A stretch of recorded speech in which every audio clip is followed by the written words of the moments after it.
বিসমিল্লাহির রহমানির রহিম।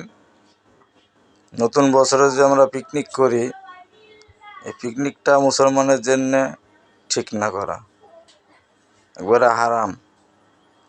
আমরা মুসলমান যারা আছি, যারা জানেনি, তারা এই জিনিসটা পালন করে থাকি।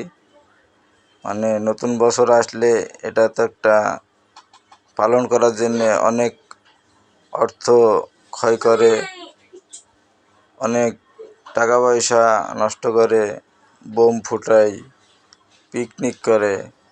এসবগুলা না করি যদি এসব টাকাগুলা গরিব মানুষ, অসহায় দরিদ্র মানুষ যারা খাইতে পারছে না, তাদের মাঝে যদি বিল করা যায় বা তাদেরকে যদি দান করা যায়, তাহলে অনেক ভালো হয়।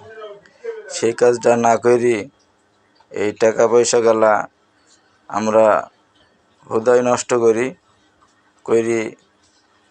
মানে টাকা পয়সা তো নষ্ট করছি, এরপরেও একটা খ্রিস্টান ধর্মের যে একটা বৈশিষ্ট্য, সেগুলো আমরা বাংলাদেশের মুসলমান পালন করছি।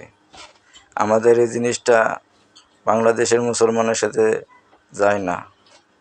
বাংলাদেশের মুসলমান যেগুলো আছে এই ধর্ম পালন করবে না। তাদের সাথে যে ধর্ম পালন করা